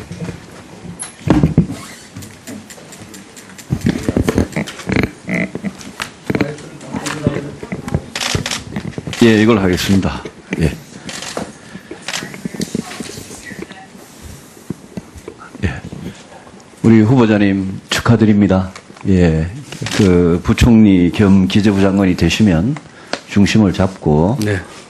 정말 이 어려운 경제를 헤쳐나가는데 잘 해주시길 바랍니다. 기대가 큽니다. 네, 감사합니다. 예. 몇 가지 좀 물어보겠습니다. 우리 후보자께서 평생을 그 경제부처의 공무원으로 아주 중요한 일을 하시면서 가져오신 우리 경제에 대한 어떤 철학이나 정책 방향 이런 게 문재인 정부, 문재인 대통령께서 약속한 그런 거하고 얼마나 이렇게 일치한다고 생각하십니까? 글쎄요, 저는 오랫동안 경제 일을 하면서 나름대로 갖고 있었던 생각과 철학이 비슷하다고 생각을 합니다. 네. 그리고, 지금 새 정부에서 하고 있는 것들 중에서, 꽤 많은 철학과 이 골격에 대해서는 거기에 제가 맞춘 것이 아니라 일치한 점도 있고 또 어떤 부분은 조금 좀 어드저스를 해야 됐다는 부분도 있다고 생각을 합니다. 그래서 저도 짧게 묻고 짧게 답변해 주시면 이 후보자가 경제부총리로서 우리 대통령께서 약속하신 게 많잖아요. 네. 그거를 100% 다 지켜야 되겠다 이런 생각이십니까? 아니면 이런 부분은 좀 고쳤으면 좋겠다 이런 생각이십니까? 가능하면 국민과 약속을 지키려고 애는 쓰겠지만 공약의 우선순위라든지 또는 공약 간의 정합성을 봐서 조정해야 될 부분이 있다고 생각합니다. 그런데 우리 대통령의 공약 중에 경제 분야에서 제일 중요한 거는 소득주도 성장 그리고 공공부문 일자리 81만 개 저는 이렇다고 보거든요. 그런데 오늘 후보자 모두 발언 중에 소득주도 성장이란 말도 없고 공공부문 일자리 81만 개 만들겠다는 말도 없어요. 그냥 적극적인 노동정책, 고용창출, 또 소득주도 성장이 아니라 혁신성장이라. 혁신성장의 말에 대해서는 저는 굉장히 반갑습니다만은 이 소득주도 성장에 대해서는 후보자께서 이게 성장의 해법이라고 생각하십니까, 평소에? 소득중심 성장은 소득주도 성장. 네, 소득주도 성장은 저는 우리 경제의 여러 가지 난제를 푸는 데 있어서 중요한 채널이라고 생각을 합니다. 그렇지만 이것은 수요 측면에서 이제 뭐라고 할까요? 소득이나 임금을 높여서 내수를 진작해서 하는 수요적인 측면이고 공급적인 측면의 접근이 필요하다고 생각합니다. 그것이 아까 제가 말씀드린 혁신 경제와 이게 같아 있는 얘기죠. 성장을 이야기하면서 저는 후보자께서 소득주도 성장이란 말을 대통령께서 후보 시절에 굉장히 강조해왔던 말인데 그 말을 굳이 모두 발언에 빼고 혁신성장이란 말을 집어넣은 데 대해서 저는 굉장히 반가운데 이게 후보자의 소신인지 소득주도 성장은 성장 해법으로 적절치 않다고 생각하시지 그런 건지 의원님 그런 건 아니고요. 그런 건 아니고요. 제가 생각하는 경제 정책의 어떤 비전과 모토는 사람 중심의 지속 성장 경제입니다. 그런데 그것을 하기 위해서 소득 주도 성장 측면에서 지금 하고 있는 일자리 문제라든지 이런 것들도 분명하게 중요한 축이긴 하지만 또 한 축으로서는 혁신 성장 문제들, 예. 여기 구조개혁 문제라든지 예, 그거는 제가 생산성 굉장히 문제, 반갑고요. 이건 같이 들어가서 받쳐야 된다고 생각을 합니다. 예, 그런 정책을 꼭 좀 추진해야 되겠다는 생각이 들고요. 네네. 추경에 아까 작용을 역할을 좀 하셨다는데요. 추경 편성에. 근데 역할이라기보다는 네, 말씀하시죠. 예, 근데 이 공공부문 일자리 81만 개 있지 않습니까? 네네. 제가 이제 후보자께서 칼럼을 많이 쓰셨더라고요. 그래서 제가 어젯밤에 후보자 과거에 쓰신 칼럼을 쭉 읽어보면서 굉장히 감동도 많이 받고 그랬는데요. 근데 그 칼럼을 쭉 이렇게 관통하는 게 이제 킹핀이라고 우리 사회의 의사결정 구조 잘못되고 보상책이 잘못됐다. 그렇습니다. 이러면서 예로 드신 게 공무원 5,000명, 구급 공무원 5,000명 뽑는데 23만 명이 지원하고 이런 거는 잘못됐다고 지적을 하셨어요. 그동안. 맞습니다. 예. 그런데 지금 공무원 일자리, 특히 공무원 수 늘린 국민 세금으로 이 정책에 대해서는 후보자는 이제까지는 이게 잘못됐다고 생각을 해오셨으면 지금 당장 추경부터 이 공무원 일자리 늘리는 추경으로 가고 있지 않습니까? 그죠? 의원님 말씀드릴까요? 아니, 그래서 예, 예. 저도 5분 지켜야 되니까요. 예, 예. 그래서 그 부분에 대해서 공무원 일자리 80만 이건 좀 잘못됐으니까 정권 초반에 이거는 바로잡는 게 좋겠다. 이런 생각을 하고 있고 후보자 그 의원님 말씀의 취지에는 제가 공감을 하는데 이제 그 팩트가 좀 잘못된 건 하나 제가 말씀드려야 되겠습니다. 제가 그 칼럼에 쓴 거가 문제라고 한 거는 5,000명을 뽑는 공무원이 문제가 아니라 20만 명이 몰리는 그 사회 보상 체계. 다시 말씀드리면 모두가 다 공무원이 돼야 되겠다, 교사가 돼야 되겠다, 대기업 가야 되겠다 그런 사회 보상 체계 문제를 제가 지적을 한 것이고요. 그래서 공무원을 뽑는 것에 대한 문제를 지적한 것은 아닙니다. 그리고 지금 이 청년 실업 문제, 나중에 다시 얘기할 기회가 있습니다. 청년 실업 문제가 지금 체감 실업이 지금 120만입니다. 전체 청년의 4분의 1이 실업자인데요. 지금 이런 상황에서 결국 이 추경에서 추구하는 공공 일자리가 됐든 이걸 추구하는 최종 목표는 결국 민간 일자리입니다. 거기에 대해서 이번 추경이 어떤 역할을 하느냐가 저는 관건이라고 생각을 하고 있거든요. 그래서 지금과 같이 120만, 23.6% 체감 청년 실업률에 있어서 정부가 지금 해야 될 일들 또 이 어렵고 절망에 빠진 이 노동시장과 청년들에게 그런 역동성과 희망을 주는 그런 측면을 저는 생각을 하고 있다는 말씀을 드립니다. 네, 수고하셨습니다. 다음은 심기준 위원님 질의해 주시기 바랍니다. 네, 안녕하십니까. 더불어민주당 심기준 의원입니다. 후보자님 먼저 축하드리고요. 아까 후보자님 모두 발언에서 우리 지금 현재 한국의 현실을 저성장 고착화 그리고 급격한 저출산 고령화 양극화 심화 그 현실을 진단해 주셨는데요. 거기에 대해서 뿐만 아니라 우리 4차 산업혁명 등으로 새로운 도전이 과시화되고 있고 그다음에 변화의 충격이 더욱 가중될 가능성이 있다고 봅니다. 이에 대해서는 어떻게 동의하십니까? 네, 동의합니다. 후보자님 한번 화면을 좀 봐주시기 바랍니다. 2006년과 2016년 10년간의 대한민국 지표 변화를 정리해 봤습니다.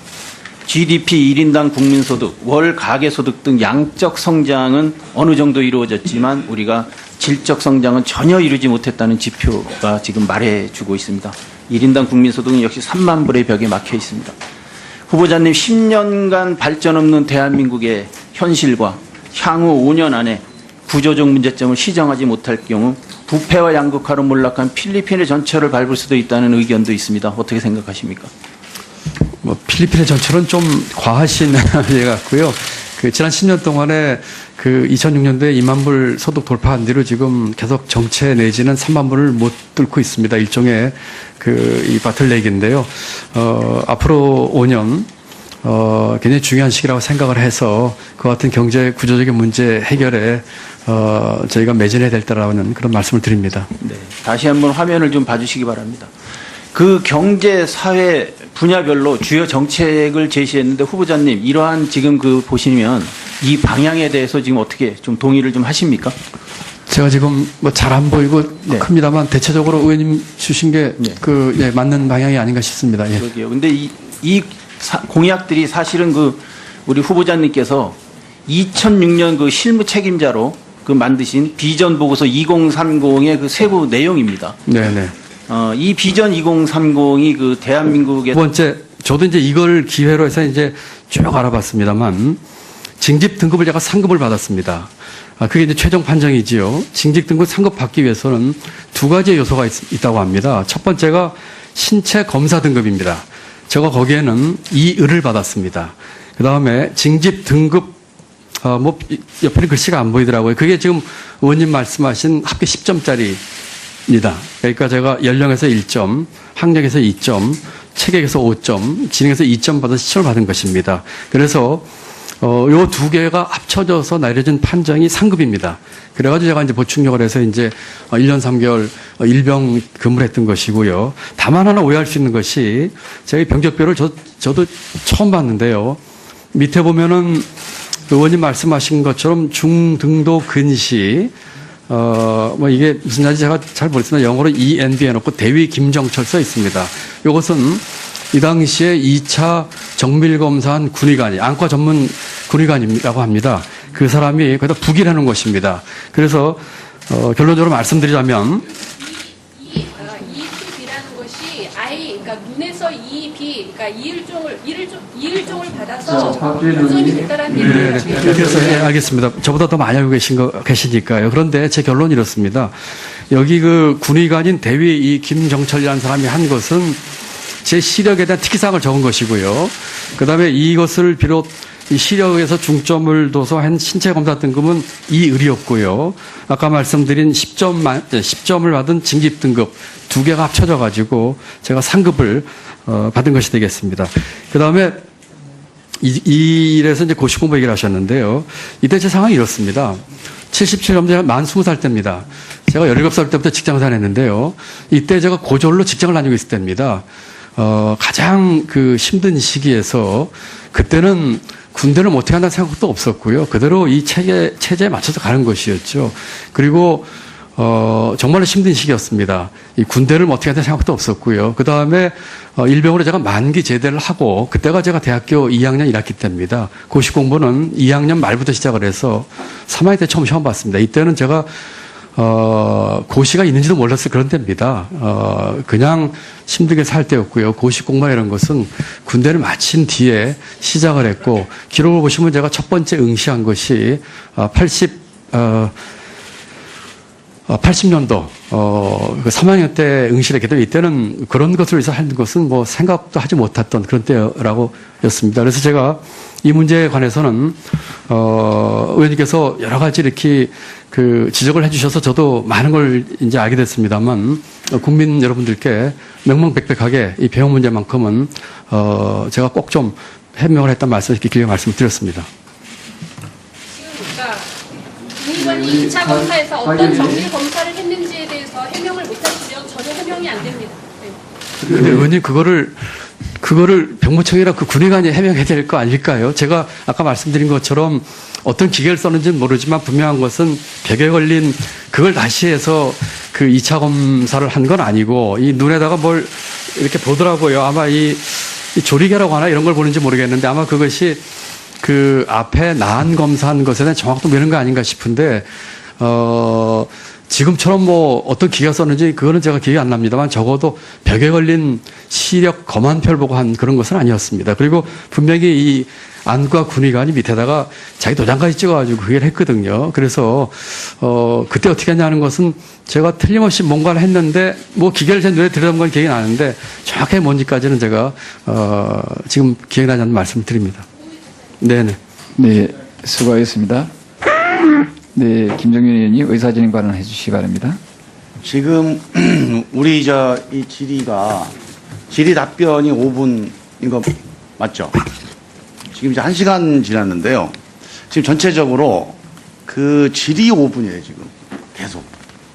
이래가지고는 제대로 이 의사 진행을 하기가 좀 어렵다고 봅니다, 저는.